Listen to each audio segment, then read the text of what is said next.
नमस्कार मेरे प्यारे विद्यार्थियों, अविनाश सर की क्लास में आपका हार्दिक स्वागत है। मैं अभी आप लोगों को एनसीईआरटी कक्षा 10 गणित का प्रश्नावली 3.2 का प्रश्न नंबर 3 सॉल्व करवाने जा रहा हूँ, जिसे ध्यानपूर्वक आप लोग समझिए। प्रश्न नंबर तीसरे में है, अनुपातों A/A1/A2, B1/B2 और C1/C2 की तुलना कर ज्ञात कीजिए कि निम्न रैखिक समीकरण के युग्म संगत है या असंगत। मैंने इसके पिछले वाले वीडियो में यानी कि प्रश्न नंबर दूसरे में संगत युग्म और असंगत युग्म के बारे में बता दिया है, काफ़ी अच्छे तरह से बताया है। अगर आप लोग वो नहीं देखे हैं वीडियो तो पहले वो देख लीजिए ताकि आप लोग को अच्छे तरह से और समझ में आए। चलिए अब इसमें प्रश्न नंबर 1 में सॉल्व करवाता हूँ, ध्यान दीजिएगा। तो हम लोग सबसे पहले लिखेंगे A1/A2, B1/B2, C1/C2। प्रश्न नंबर 1 सॉल्व कर रहे हैं हम लोग। तो इसमें A1 हो जाएगा 3, A2 हो जाएगा 2, फिर y के साथ जो गुणांक है वो हो जाएगा B1, यहाँ पे -3 हो जाएगा। अब यहाँ पे ध्यान दीजिएगा आप लोग, ये +5 है इस साइड, बराबर के इस साइड है। अगर इसको मैं इस साइड लेके आऊँगा, LHS में लेके आऊँगा तो चिन्ह बदल जाएगा, यानी कि ये -5 हो जाएगा।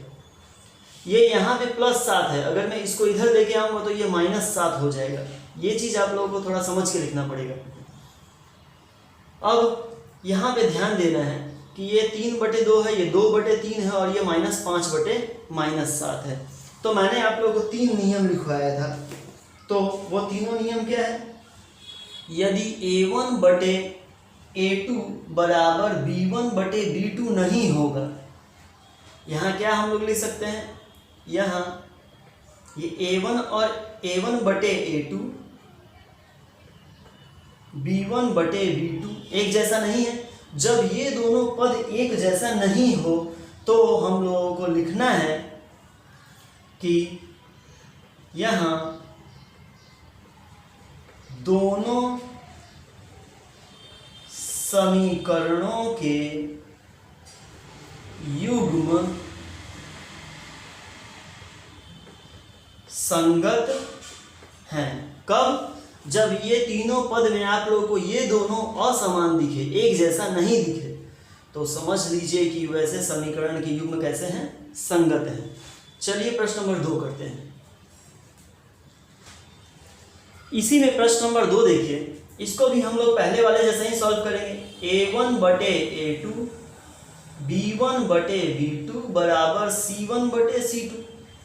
तो A1 और A2 क्या हो जाएगा? 2/4 हो जाएगा। B1 B2 क्या हो जाएगा? -3/-6। और ये +8 है, अगर इस साइड आ जाएगा तो -8 हो जाएगा। ये +9 है, अगर इस साइड आ जाएगा तो -9 हो जाएगा। सॉरी, ये 8 है। इस प्रकार ये 2 1 कम 2, 2 दूनी 4 हो जाएगा। ये माइनस माइनस कट जाएगा, 3 1 कम 3, 3 दूनी 6 हो जाएगा। ये माइनस माइनस कट जाएगा और ये तो नहीं कटेगा क्योंकि 8 और 9 एक दूसरे से विभाजित नहीं होंगे। तो ये 1/2 बराबर, यहाँ भी 1/2 बचा और यहाँ 8/9। अब यहाँ ध्यान देना है आप लोगों को कि ये दोनों पद समान हैं और ये दोनों पद असमान हैं।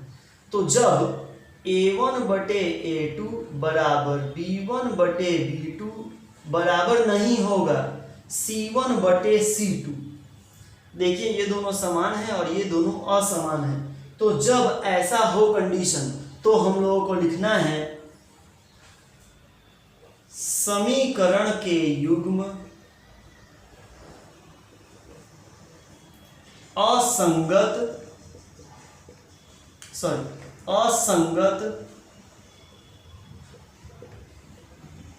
हैं। लेकिन कब होगा असंगत? जब ये दोनों एक जैसा और ये दोनों असमान, एक जैसा नहीं होगा, तो हम लोगों को लिखना है समीकरण के युग्म असंगत हैं। चलिए अब तीसरा प्रश्न करते हैं। तो A1/A2, B1/B2 और C1/C2। तो यहाँ A1 हो जाएगा 3/2, फिर A2 हो जाएगा 9 यहाँ B1 हो जाएगा 5/3 और ये हो जाएगा -10 B2। ये +7 है, अगर इस साइड आएगा तो -7 हो जाएगा, C1 हो जाएगा ये, और ये +14 है, इस साइड आएगा तो -C2 हो जाएगा, नहीं -14 हो जाएगा। चलिए अब इसको सॉल्व करते हैं। मान लीजिए इसके नीचे कुछ नहीं है तो 1, ये 9 के नीचे कुछ नहीं होता है, तो किसी भी संख्या के नीचे कुछ नहीं तो 1 छुपा रहता है, यहाँ भी 1 है, तो ये 3/2 और ये 9/1 भाग में है। जब इसको गुना में बदलेंगे तो ये ऊपर 1 चला जाएगा और 9 नीचे आ जाएगा। उसी प्रकार इसको भी करेंगे 5/3 गुने ये 1 ऊपर और ये -10 नीचे। उसी प्रकार इसको भी हल करेंगे, ये कट गया, 7 1 कम 7, 7 दूनी 14 यानी कि 1/2। यहाँ ध्यान दीजिए 3 1 कम 3 और 3 3 9 यानी कि 1 ऊपर बचा और नीचे 3 दूनी 6 बचा। यहाँ 5 1 कम 5 और 5 दूनी 10, ऊपर कुछ नहीं बचा तो 1, नीचे 3 दूनी 6, लेकिन माइनस में 6 होगा क्योंकि ये 10 जो था वो माइनस में था, और ये 1/2। अब यहाँ आप लोगों को ध्यान देना है, यहाँ हम लोग तुलना करेंगे तो क्या पाएंगे कि ये दोनों पद एक जैसा नहीं है। यहाँ आप लोग देखिए ये प्लस में है और ये माइनस में है, तो हम लोग यहाँ पर लिखेंगे A1/A2 is not equal to B1/B2। ये दोनों पद जब एक जैसा नहीं होता है तो हम लोग क्या लिखेंगे, इसलिए समीकरणों के युग्म कैसे हैं, संगत हैं। चलिए हम लोग प्रश्न नंबर 4 करते हैं। चलिए अब हम लोग चौथा प्रश्न सॉल्व करते हैं। तो A1/A2 में हम लोग लिख देंगे 5/-10, B1/B2 में लिखेंगे -3 और +6, और C1 C2 में क्या लिखेंगे, ये +11 है, इधर आ गया तो -11 और ये -22, अगर इस साइड आ गया तो +22। तो 5 1 कम 5, 5 दूनी 10, 3 1 कम 3, 3 दूनी 6, 11 1 कम 11, 11 दूनी 22। ऊपर कुछ नहीं बचा तो 1, नीचे -2, यहाँ ऊपर -1 बचा, नीचे 2, यहाँ ऊपर कुछ नहीं बचा तो -1 बचा और नीचे 2। देखिए ये तीनों पद एक समान है, ये यहाँ माइनस हो चाहे यहाँ माइनस हो, ये पूरा पद माइनस ही कहलाता है। तो ये भी 1/2, ये भी 1/2, ये भी 1/2, ये भी माइनस में, ये भी माइनस में, ये भी माइनस में। इसलिए यहाँ पे मैं कह सकता हूँ कि A1/A2, B1/B2, C1/C2 एक जैसा है। जब तीनों एक जैसा है तो हम लोगों को लिखना है कि समीकरणों के युग्म संगत हैं। चलिए अब हम लोग प्रश्न नंबर 5वां करते हैं। प्रश्न नंबर 5वां है 4/3x 2 + 2y = 8, 2x + 3y = 12। तो इसको हम लोग A1/A2 वाले अनुपात में रखेंगे।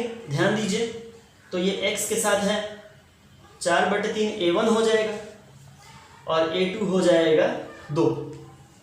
B1 ये ऊपर 2 नीचे +3, C1/C2, C1 ये +8 है, इधर आएगा तो -8, ये +12 है, अगर इस साइड आ जाएगा तो -12। इसके नीचे कुछ नहीं तो 1, तो इसको मैं लिख सकता हूँ 4/3। ध्यान दीजिएगा 4/3 और ये भाग में है तो गुना में बदलेगा तो 1 ऊपर 2 नीचे हो जाएगा। ये 2 ये कटेगा नहीं क्योंकि 2 और 3 एक दूसरे से नहीं कट सकता है, ये कट सकता है। 4 दूनी 8, 4 3 12, तो ये 2/3, ये भी 2/3। अब यहाँ देखिए 2 1 कम 2, 2 दूनी 4, ऊपर 2 नीचे 3, ऊपर 2 बचा नीचे 3 बचा, यहाँ भी 2/3 और यहाँ देखिएगा तो भी 2/3। अर्थात मैं ऐसे लिख सकता हूँ A1/A2,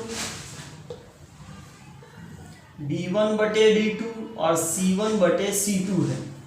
इसलिए समीकरणों के युग्म संगत होंगे या है, जो भी लिखिए। तो इस प्रकार से प्रश्न नंबर 3 हम लोग का समाप्त हुआ।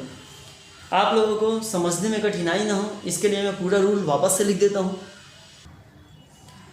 तो दिए गए समीकरण में कौन संगत युग्म है कौन असंगत युग्म है, आप लोग इस प्रकार याद रख सकते हैं। इसे मैंने अलग से लिख दिया है ताकि आप लोगों को समझने में दिक्कत ना हो।